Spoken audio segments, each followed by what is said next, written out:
Hey everybody, how are you doing today? I hope you're having a great Friday. This is the Africans here. We do primarily Canadian and African content. I'm here to remind you that the FIFA U20s are about to get underway tomorrow. Snuck up on a few of us. I know we're all paying attention to European football. The Battle of the Hall just happened. I haven't even recorded my thoughts on that yet, but let's talk about the players of tomorrow today. So we do primarily Canadian African content. So if you like that type of content, leave a subscribe. Jump into the comments. Tell me which player are you looking forward to have a good FIFA U20 tournament.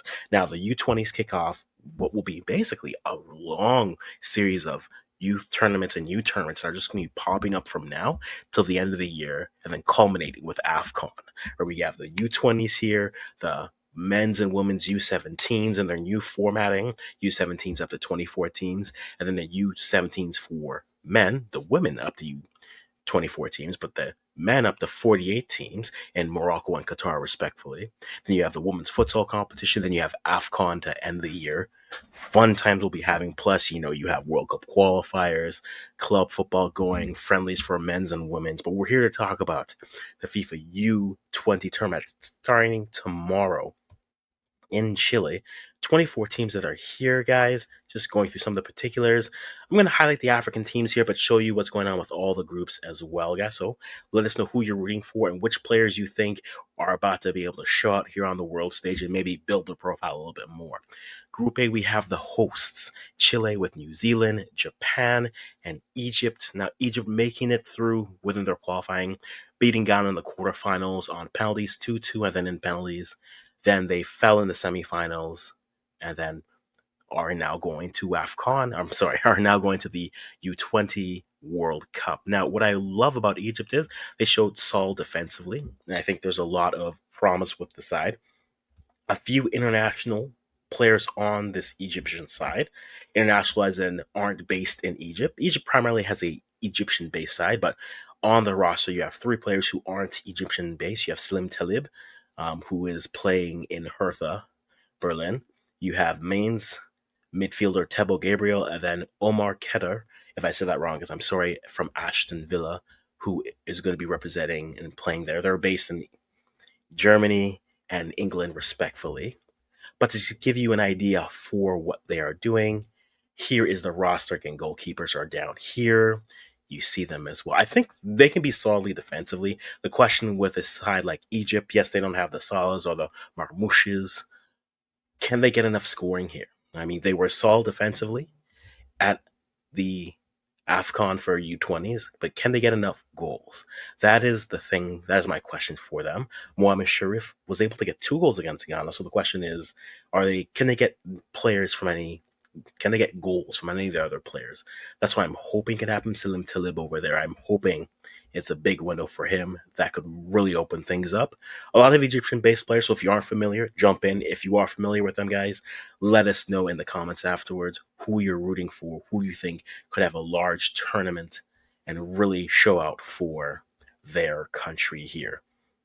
In Group B, you have South Korea, Ukraine, Paraguay, and Panama. Those teams are going through. Just to review and give it a little bit more, Egypt starts their tournament off tomorrow, where they play Japan, then they play New Zealand, then they play Chile. I do think Egypt gets out of this group. I think they can get out of this group because I think they'll be defensively solid, and it'll just be a matter of. I think they can get one of the third place spots, if not finish second.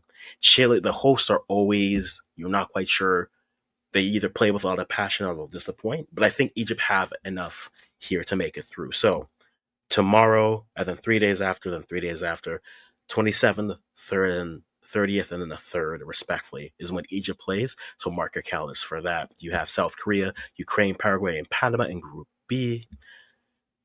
I'm curious to see what Panama does in this group. I mean, speaking from a CONCACAF perspective, they are the team that knocks off Canada and are able to qualify. So I'm curious to see what they're able to do. Also with Panama, because their senior team have done so well in CONCACAF recently, I'm looking at this group and saying, okay, can they then move on and show some more of supplementing and more support to that senior team to give that more inflection of youth into the team to keep their high performance up. So I'm curious with that. First matchups in this group, you have South Korea versus Ukraine, then Paraguay versus Panama tomorrow, and then the same on the 3rd, Panama, Ukraine, South Korea, Paraguay on the 30th, and then on the 3rd, same time, Panama, South Korea, Ukraine, Paraguay as well. And we get to Group C. We have Brazil, Mexico, Morocco, and Spain. I mean, on paper, this is a heavyweight group. On paper, this is a heavyweight group. You have a lot of big names, historical names, who have done decently, and you have the new Morocco. I think is now getting onto the stage as wanting to be one of those regular good names. When we look at Morocco's lineup that we have here, not as familiar, but they were able to have a good run at the AFCON U20s. They actually are, yeah, they're finalists in this competition, only falling to South Africa in the finals. In terms of what they were able to do, the roster here, guys, I apologize if I say a name wrong here, but I will do my best to go through. You have Ben Chao, you have Gomis, you have Miss Bahi as your goalkeepers, Katune, Mamar, Baouf, Zouani, Baki, and then Kebdani in your defenders. I'm wondering when it comes to Morocco, they've shown for me with Wabi, their manager, when you looked at their run through the AFCON U20s, they topped their group, which is all you can ask from that team. And then from there, they beat Sierra Leone, they beat Morocco, then only fall to South Africa in the end. They show, again, pragmatic in their approach in getting through. Can they do that again against tougher competition? The one unfortunate thing when it comes to this group is that they have a lot of names that could be. Could be a great generation, or it could be soft. You know, with Mexico, Gilberto Mora is a name that a lot of Mexicans are excited about. Spain have been dominant on both men's and women's sides on youth and senior level. So you know you're going to get a solid side from them. Can they be pragmatic and get goals? Because defensively, I think they'll be fine. I think offensively is where I might worry about them a little bit. We'll see. Again, you only play the games. They get going on Sunday. So the 28th, the 1st, and then the 4th are the games. 28th of September, the 1st of October, and the 4th of October as well. Morocco starts off with Spain, Mexico, and then finish off with Brazil. We'll see how Morocco are able to do. Mexico finished with Morocco. Apologies. So I'm curious to see what they're able to finish off and look. But I think Morocco goals, if they can get goals here, again, simple to say, I think they have a good chance to go through. Group D, you have Italy, Australia, Cuba, Argentina. Low key, Cuba's been building a nice, solid youth program. I mean, their U20s performed well in the last cycle for men's, and then in this cycle, they were able to qualify. So in a tougher group, Australia, Italy, and Argentina, I think they will fight well. I don't know if they have a chance to get through, but I'm curious to see what they look like against some of the best in the world. Going back to Morocco here, I it's going to be a tough to get through. Maybe they get a third place spot, but that means one of these major names maybe will underperform. But hey, it's tournament football. The ball's played on the pitch, and you see what happens from there. Group E, you have the United States, New Caledonia, France, and South Africa. South Africa are the champions for Africa. They won the CAF AFCON U20 championships, beating Morocco in the final. And so when it gets to them, I'm very much curious to see what they are able to do now, transferring that away from just winning. And this is their fourth appearance in this tournament, which, it's good for them. We're happy to see what they're able to do. A lot of interesting names, which is whether it's Fletcher Smith Rowe, Highland Smith, or even if it's a player like Papo Sibia, who played and showed well. Jody Shane, who played for Cape Town. I think there's a lot of good names that are there. If you are unfamiliar, here are the names. Here's the roster as it shows here on FIFA's website. There again, Fletcher Smith Rowe is playing in Portugal right now. Tisani and more. Give some like Timba, Tiwani, good names that you may be familiar with if you watch some South African football through. In the middle, Rapu, April, Asheni. There we are. I think for South Africa, they are the champions, so they're going to come into this game with a little bit more. I'm not going to say swagger, but they're going to walk into this competition with a little bit more of a lift in this group. I think they're fortunate in their group because they have New Caledonia, which I know New Caledonia. Congratulations on making it. They might be the fodder of the group here, but the United States and France, you never know playing teams. You go out there and you play, so you have to sit down and see kind of what they're able to do. And I think it'll be curious to see if they can come in with a little bit more confidence and challenge. You play the game, play your game, whether that's in transition, whether that is in more possession. We saw them a little bit more transition dangerous.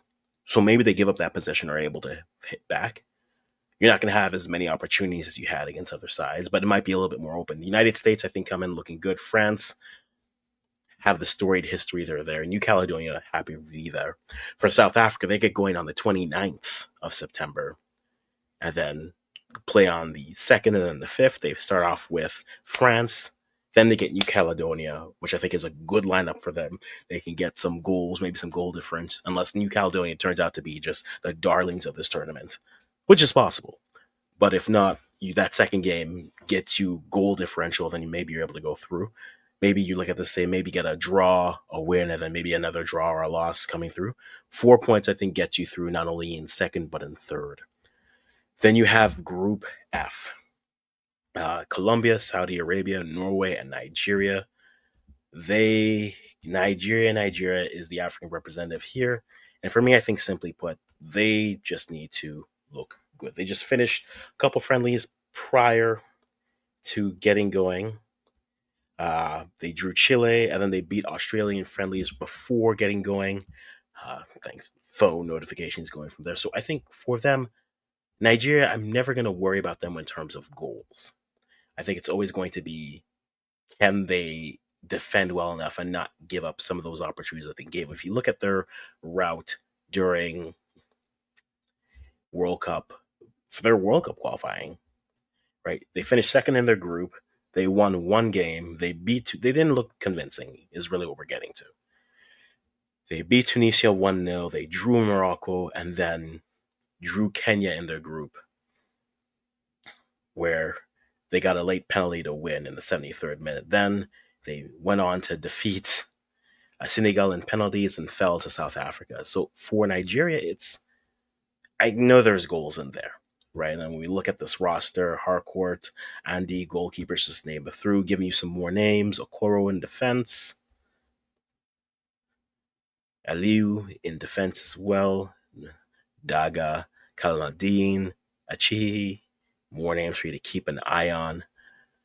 Can they be solid here? Because Nigeria, you feel like you're either going to overperform here. Nigeria and Mexico in these competitions, I feel, are either going to be winning this or they're going to bow out in the quarters because it just feels as if the variance of where goals could come from or couldn't.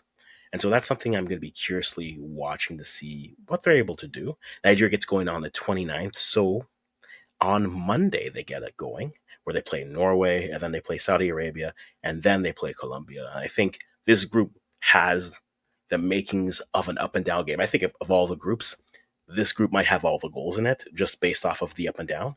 And then we'll find out. Knowing my prediction, then we'll find out that there is 8 elite goalies on all these rosters and no one scores a thing. But we'll go from there. So again, the format for this, top 2 of every group moves through, and then the top 4 third place teams move through, and they are going on to the quarterfinals, semis, and then finals from there. Guys, if you are going to be watching this, who are you looking out for? Which team are you rooting for, and which players are you excited to see at this level? I know Gilmore is one. Kradeshi is another one. There's a lot of names that are there. But for you, who are you looking forward to? You let me know in the comments as always. I'm going to stop talking right here.